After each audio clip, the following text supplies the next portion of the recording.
Give us advice on something. How long suggested we went on the executive session for prosecution?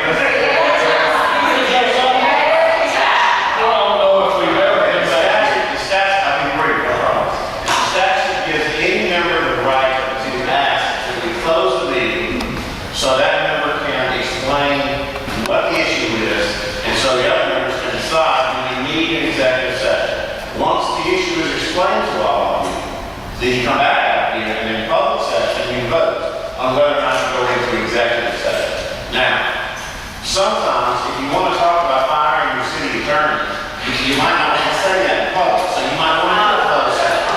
On the other hand, if the executive session topic is, oh, we're going to talk about a lawsuit that everybody knows is pending and what are we going to do about it, there's no real need to close the meeting to say we're going to go into executive session for that. So This is a person. just a personnel matter are clearly appropriate if it is a personnel matter. So my recommendation is you do close the meeting, see what the matter is, and then come back out and vote. We have a motion to go into closed session to discuss personnel matters. If we're not going to executive session, Second.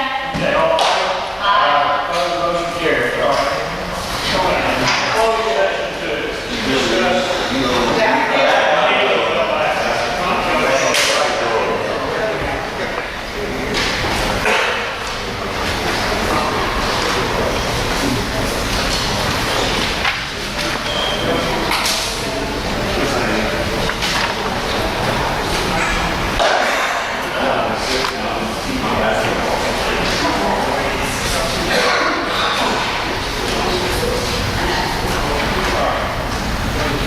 Is somebody going to make a motion?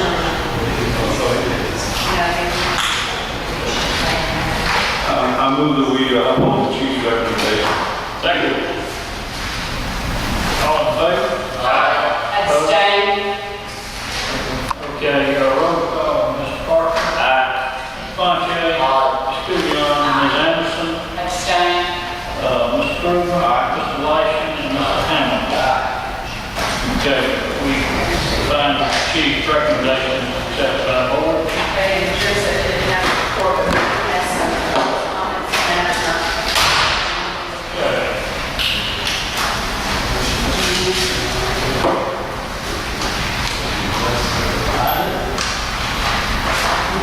Ms.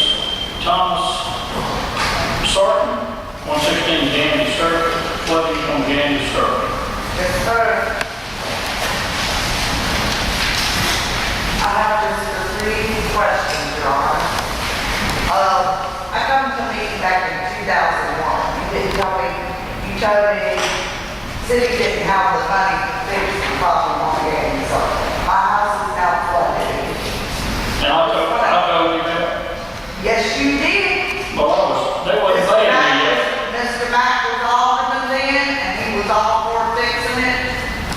And he wouldn't do it. Oh, we started. Now flooded again. They still paying me, so I wasn't paying me. And I have plenty of pictures to show you. I don't doubt it. I don't doubt it. Actually, I wish, Mr. Wilson, did you get him? I did. He's on his way back, so, as far as answering any of your drainage questions, if you want to just hold off just a few minutes here, just realize that we have some people with concern, because I cannot professionally answer about drainage situations. I'm sorry. If I told you something, it could be a lie, I think that, Yeah, just a few minutes. Okay, and I can appreciate your flooding. I have not been on this board, but since 2007, I will tell you that I do know Mr. Matt kept his word to you. He did. We upgraded some drainage pipes. I know it didn't alleviate, I'm understanding that it didn't alleviate your problem. Trust me, I'm the other area that was underwater. Well, during Katrina, we had a lot more rain. Our house did not flood because all the ditches were clean. I went all over Long Beach. I can show you where they are all over even behind my house. That is why it flooded. Okay, well, Mr. Wilson should be here in just a moment, and he is the man that does the ditches. I will say this, you know, I feel horrible about it, because that was 10 houses in my ward that flooded. And I feel like my hands are tied with what I can do for you folks. That day, we had a storm surge of about 2 to 3 feet throughout the day, and then you poured 10 inches of rain in a short amount of time on top of it. We got a lot more during Katrina, my house didn't flood. You didn't get as much rain as fast as you got on this last event.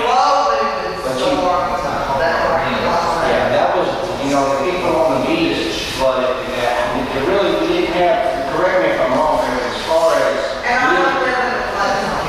No, My father was 29 feet above sea level on Third Street, and had 5 foot of water, but that was because of the storm surge. Okay? Now, if the tide would have been going out, then these rains could have gone out, but it was holding it back to where these rains start pouring water and there's nowhere for it to go, it just builds up. So I'm just saying that was the situation that we were battling that day. If I'm not mistaken, I don't think we had a lot of flooding during Katrina north of the tracks, did we? we just had it near the canal, on account of the tidal surge that came from the bay of St. Louis and backed it up.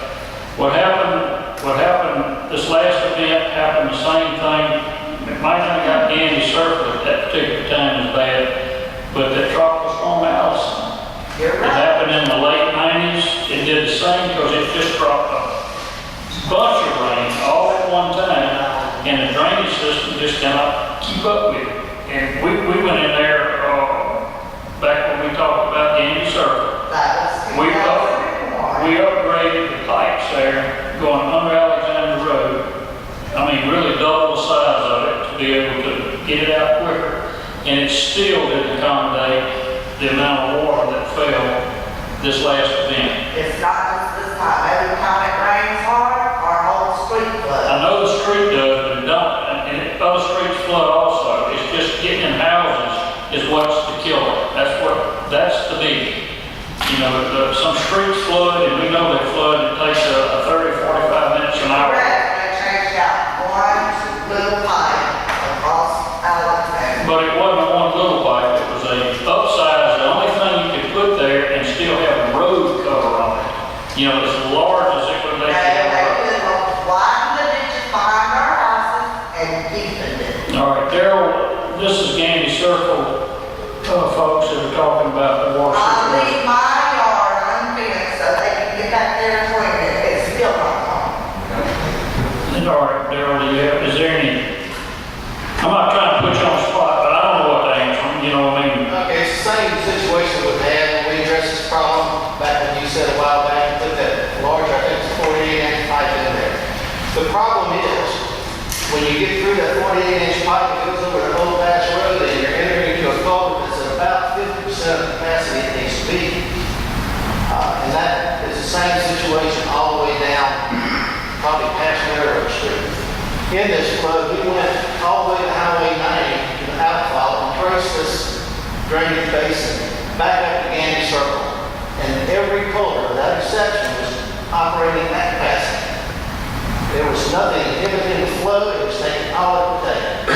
Like you said, if it's rain, Long Beach, where it's this flat, you get this much rain, it's not gonna run off fast, and you just gotta wait it out.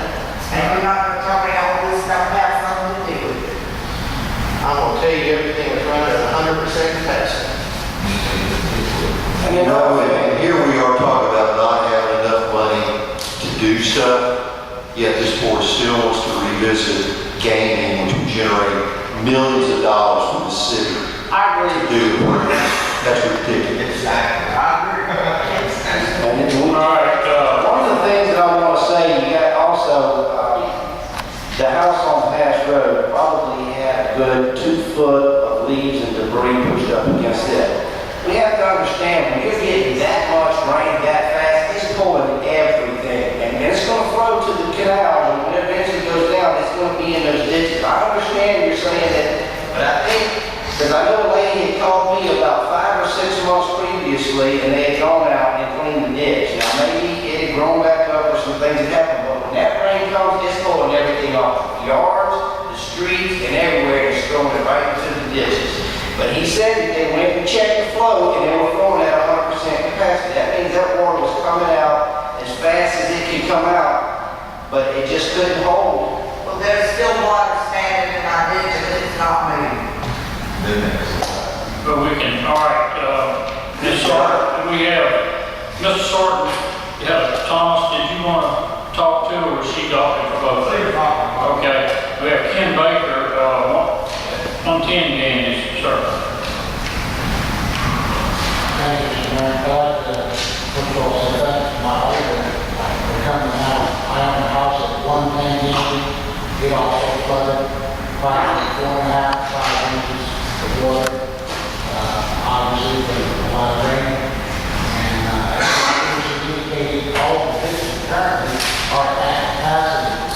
I simply make a request that the city move to retain whatever resources are necessary to increase the capacity. There are a number of other areas as well. It is just again, $1,000 can be done for people over there. Other city employees also helped me come by to Mr. Hammond, calling them in debris that floated up the road, streets, piled up. Beds, disposal like that. They just went out by. I thought they were trying to take that stuff up. The city didn't, and I appreciate it. And that's all well and fine. And talking about debris in the canals, some of it's always going to be there, and the water is flowing. It's simply can't get out of it fast enough, therefore the capacity obviously isn't large enough. And whatever resources we need to obtain to get that done, that's what we need to go forward with. Whether it's from bond issues, raising taxes, and I personally have other properties in the city, and I pay that. And this issue is not going to go away. We'll slow down and pick it up in the milk jugs and take the weeds out.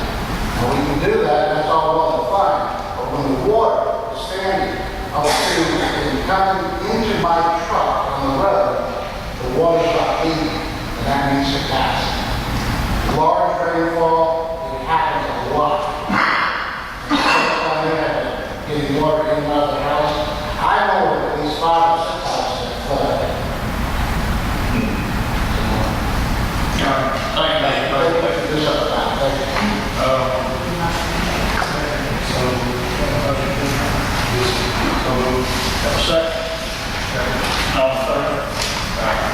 Have a second?